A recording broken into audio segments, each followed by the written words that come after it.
असत्य को पहचानने के 7 चाणक्य सूत्र। देह भाषा, शारीरिक हाव भाव पर ध्यान दें। जब कोई व्यक्ति झूठ बोलता है तो उसके शरीर की गतिविधियां अपने आप बदल जाती है। सत्यवादी व्यक्ति आंखों में निडरता से देखता है, जबकि झूठा व्यक्ति नजरें मिलाने से बचता है, उन्हें बार बार भटकाता है या नीचे देखता है। अत्यधिक मानसिक तनाव की स्थिति में वो अपने मुंह, नाक या गर्दन को छूने लगता है।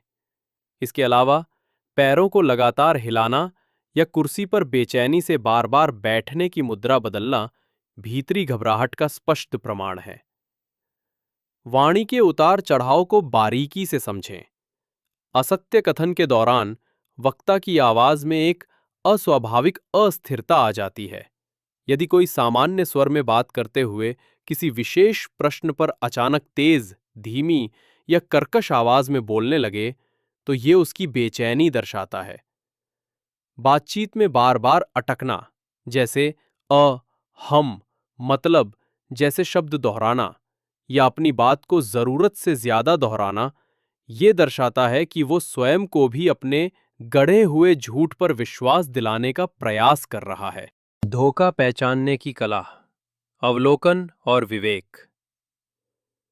महान विचारक चाणक्य ने कहा था, असत्य केवल वही व्यक्ति बोलता है जो वास्तविकता को जानता है। जो लोग झूठ सुनते हैं वे भले ही हकीकत से अनभिज्ञ हों, लेकिन झूठा व्यक्ति हमेशा सत्य से परिचित होता है। इसीलिए असत्य को समझना और उसका पर्दाफाश करना एक कुशलता है। नमस्ते, और इस प्रस्तुति में आपका स्वागत है। ये प्रस्तुति आपके लिए अत्यंत महत्वपूर्ण है, क्योंकि आज हम जीवन के हर मोड़ पर उपयोगी एक ऐसी कुशलता सीखने जा रहे हैं, धोखे की पहचान करने की क्षमता। ये क्षमता उन सभी के लिए आवश्यक है जो सत्यनिष्ठा के मार्ग पर चलना चाहते हैं।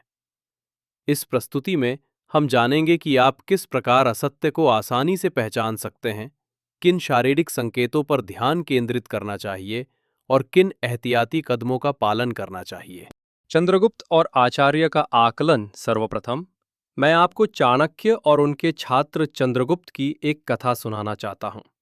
ये कहानी आपको न केवल प्रेरित करेगी, बल्कि ये भी प्रदर्शित करेगी कि कैसे चाणक्य ने अपनी तीक्ष्ण बुद्धि और गहन निरीक्षण के बल पर कुछ ही क्षणों में झूठ को पहचान लिया।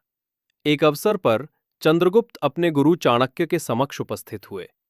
उनके मुखमंडल पर एक अजीब सी बेचैनी थी, जैसे वे कुछ गोपनीय रख रहे हों।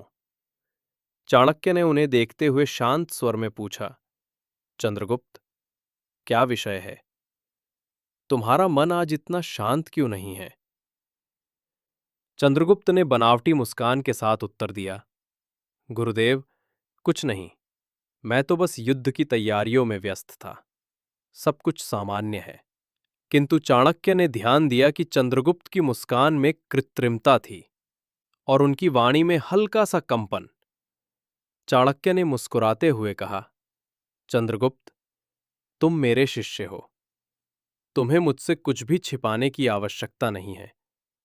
कहो, क्या मामला है? चंद्रगुप्त ने फिर से हंसकर बात टालने का प्रयास किया। गुरुदेव, आप हर बार मेरे विचारों को पढ़ लेते हैं। वास्तव में कुछ भी नहीं हुआ है। परंतु चाणक्य को सत्य समझने में देर नहीं लगी। उन्होंने 2 मिनट के भीतर ही चंद्रगुप्त के झूठ को पकड़ लिया। चाणक्य ने शांत परंतु दृढ़ स्वर में कहा, चंद्रगुप्त, तुमने जो बताया वो वास्तविकता नहीं है।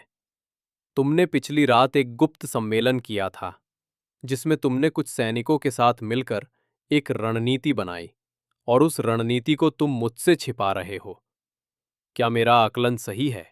चंद्रगुप्त अवाक रह गए। उनकी आंखें आश्चर्य से फैल गईं।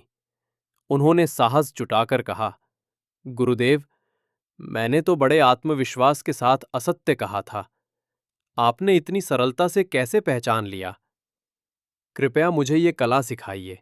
चाणक्य हंसे और बोले, मेरे शिष्य, असत्य को पहचानना कोई जादू नहीं, बल्कि एक कुशलता है जो गहन निरीक्षण, धैर्य और विवेक से आती है। वाणी के स्वर और मात्रा को समझें। झूठ बोलते समय व्यक्ति की आवाज में हल्का सा बदलाव आ जाता है। स्वर का उतार चढ़ाव। यदि सामान्य बातचीत में धीमी आवाज वाला व्यक्ति किसी विशेष प्रश्न पर अचानक तेज या कर्कश हो जाए, तो वो असहज हो सकता है। अवरोधन।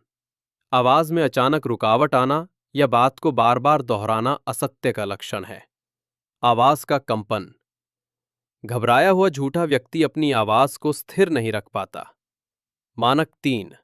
वृत्तांत में विसंगति खोजे। सत्य केवल एक होता है, इसलिए सत्यनिष्ठ व्यक्ति की कहानी हमेशा समान रहती है। झूठ बोलने वाले को अपनी बातों को बार बार बनाना पड़ता है, जिससे विसंगतियां उत्पन्न होती हैं। विवरणों का बदलाव। बातों का एक दूसरे से ना मिलना विरोध है। पुनरावृत्ति पर परिवर्तन। एक ही प्रश्न को अलग अलग तरीके से पुनः पूछने पर यदि उत्तर बदल जाए, तो ये झूठ का संकेत है। भावों की प्रामाणिकता परखे। झूठे व्यक्ति के भाव प्रायः बनावटी होते हैं। सच्ची भावनाएं सहज होती हैं, जबकि झूठ बोलते समय व्यक्ति सोचकर भाव बनाता है। अतिरंजित अभिव्यक्ति। अत्यधिक बलपूर्वक दुख या खुशी जताना, लेकिन मुखमंडल पर सच्चा भाव न दिखना संदेह का विषय है। असंगतता। यदि कोई मित्र कहे कि वो प्रसन्न है, लेकिन उसके मुख पर खुशी का आभास नहीं होता, तो कुछ गड़बड़ है। मानक 5। समय का दबाव उत्पन्न करें। झूठा व्यक्ति अपने असत्य को तैयार करने के लिए समय चाहता है। यदि आप उस पर अचानक प्रश्नों की बौछार कर दें या त्वरित उत्तर मांगे, तो वो घबरा सकता है या रुक रुक कर जवाब देगा। उत्तर में विलंब। प्रश्न का उत्तर देने से पहले यदि वो सोचने या इधर उधर देखने लगता है, तो वो मन में उत्तर गढ़ रहा है। सत्यनिष्ठ व्यक्ति तुरंत और स्पष्ट जवाब देता है। मानक 6। अनावश्यक जानकारी का विश्लेषण करें। झूठ बोलने वाला व्यक्ति अपनी बात को विश्वसनीय बनाने के लिए बहुत सारी अनावश्यक जानकारी देता है, जो मुख्य प्रश्न से जुड़ी नहीं होती। अत्यधिक विस्तार। जरूरत से अधिक विवरण देना झूठ का संकेत हो सकता है, क्योंकि वो सुनने वाले को उलझाना चाहता है। मानक 7। अपनी सहज वृत्ति पर भरोसा करें। हम सभी के अंदर एक प्राकृतिक अनुभूति होती है, जिसे अंतर्मन कहते हैं। जब भी कोई झूठ बोलता है, तो मन के अंदर से एक हल्की सी आवाज आती है कि ये मामला ठीक नहीं है। आपका अचेतन मन व्यक्ति के मुखमंडल, दैहिक हाव भाव, शब्दों और परिस्थिति से मिले सभी संकेतों को एक साथ जोड़कर ये इशारा देता है। इस वृत्ति को नजरअंदाज न करें। निष्कर्ष। यदि आप इन 7 मानकों को लगातार अपने जीवन में प्रयोग करते रहेंगे, तो कुछ ही समय में आप भी वास्तविक और बनावटी बातों में अंतर पहचानना सीख जाएंगे। ये कुशलता आपके निर्णय लेने की क्षमता को परिवर्तित कर सकती है। तो मेरे मित्र, हमने चाणक्य के ज्ञान और उनकी कहानियों के माध्यम से धोखा पहचानने के 7 महत्वपूर्ण मानक सीखे। याद रखिए, असत्य को पकड़ना केवल दूसरों की गलतियों को ढूंढना नहीं है।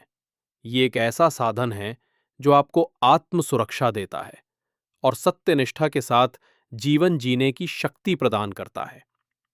जैसे धर्मदत्त की कहानी में देखा, लोभ से कमाया गया धन कभी सुख नहीं देता और झूठ का पर्दा एक दिन उठना ही होता है। आपकी सहज वृत्ति आपका सबसे बड़ा गुरु है।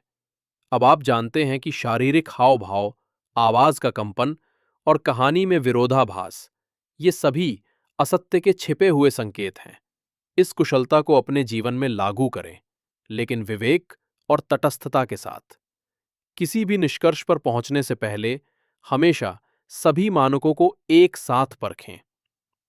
जीवन में सत्य को अपना सबसे बड़ा धर्म बनाइए, क्योंकि जो व्यक्ति स्वयं के प्रति सत्यनिष्ठ होता है, उसे कभी किसी से डरने की आवश्यकता नहीं होती। यदि ये प्रस्तुति आपको ज्ञानवर्धक लगी हो और आपने कुछ नया सीखा हो, तो हमें टिप्पणी करके अवश्य बताएं कि 7 मानकों में से आपको सबसे उपयोगी मानक कौन सा लगा।